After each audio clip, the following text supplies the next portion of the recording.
In September 1987, a blue dust that glowed in the dark like a fragment of a star invaded the poor homes of Goiânia. Children played with it in their hands.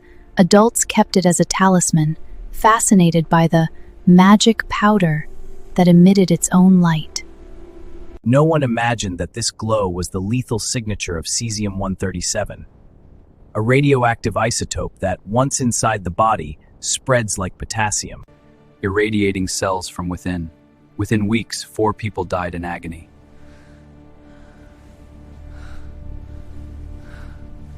The disaster did not begin with the poor. It began with those who should have known better, with institutions that abandoned danger in plain sight. And Brazil experienced, in embarrassing silence, what the international community would come to recognize as one of the worst radiological accidents in history outside a nuclear power plant. The contamination levels are higher than expected. We must activate the response protocols now. Agreed. Let's coordinate with the field teams immediately. An event that shocked the Wilmekenenser. The state knew. The courts had recorded the presence of radioactive material. Yet no one acted. Negligence became destiny. What is not told, or is only whispered, is that the disaster did not begin with the greed of the poor.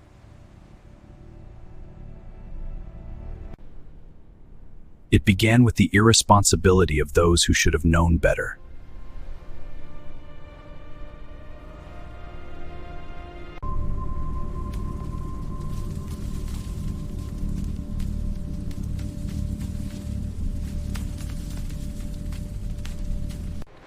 It left behind, in a ruined building in the city center, a teletherapy unit containing 93 grams of cesium-137 chloride, material that, at the time, had an activity of 50.9 TBq.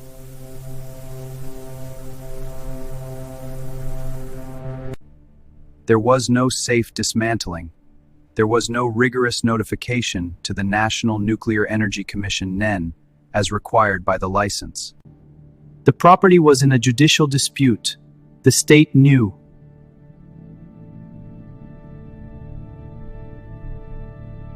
Seven homes were destroyed. Thousands of tons of soil and debris were removed. Goiânia became a radiological excavation site. The device sat there, exposed, like an institutional time bomb.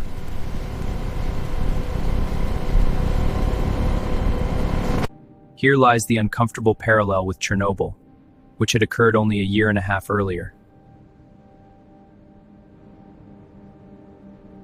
In Soviet Ukraine, the disaster arose from the lethal combination of a flawed reactor, a poorly executed test, and a culture of state lies. Os preços estão loucos, não dá mais. É o governo, não controla a inflação. In Goiânia, in a capitalist and democratic country in Latin America, the disaster arose from another systemic failure. The abandonment of infrastructure amid the economic crisis of the 1980s. Hyperinflation, external debt, administrative precariousness. A clinic closes its doors, the state fails to properly inspect, and the radioactive material turns into scrap. The scrap collectors Roberto dos Santos Alves and Wagner Mota Pereira were not the villains, they were the symptoms. Cesium-137 still lingers beneath Goiânia's soil. Its half-life is 30 years. Its shadow will remain for generations. The accident did not end in 1987. It continues in every regulatory failure, every abandoned device, every overlooked warning. Forgot to regulate the end of life of such equipment with the rigor demanded by international standards.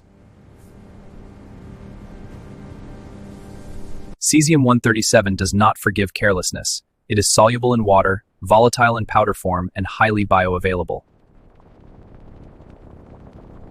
In Goiânia, it spread through direct contact, clothing, cars, wind, and rain.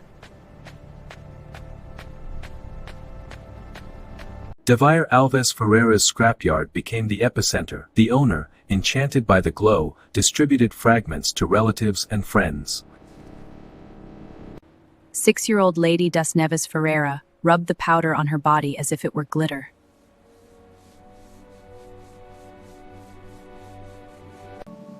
She died weeks later. 4 direct deaths, 249 confirmed contaminated individuals. More than 112,000 people monitored. 7 houses were demolished. The powder stopped glowing long ago, but its lesson still radiates, a warning etched in blue light. Brazil's Chernobyl was not the mistake of 2 scrap collectors. It was the failure of a society. What is still not being said, even now, is how this accident exposed deep fissures not only in Brazil. Safety is not a luxury. It is the thin line between medicine and catastrophe.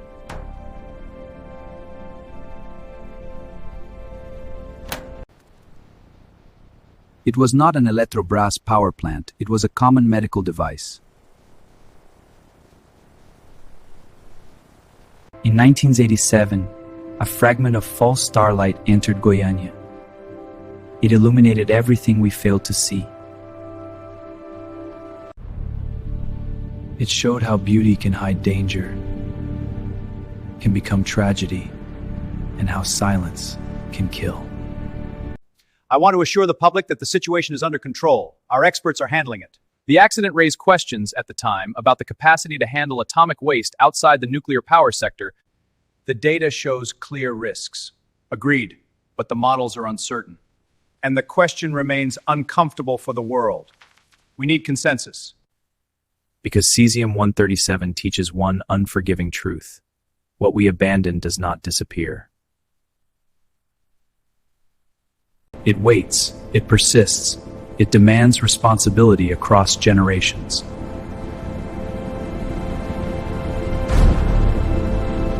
Chernobyl became a symbol of Soviet arrogance. Goiânia became, in the eyes of the world, a symbol of another kind of vulnerability. That of countries integrating high-risk technologies in contexts of social inequality and institutional fragility, without the corresponding safety culture. The poor paid the price for the negligence of those who held power and knowledge. The scrap collectors became scapegoats. The true parties responsible, doctors, administrators, and bureaucrats, were prosecuted, but the system that allowed the abandonment remained under global scrutiny. Today, Cs-137 still pulses in some layers of Goiânia's soil. Its half-life is 30 years. In 2117, measurable radiation will still remain. The accident did not end in 1987. It asks us, with every new regulatory crisis anywhere on the globe, whether we have learned. Brazil's Chernobyl was not the mistake of 2 scrap collectors. It was the failure of a society and a warning to the world that, by abandoning the past, buried along with it a poison that does not forgive the future.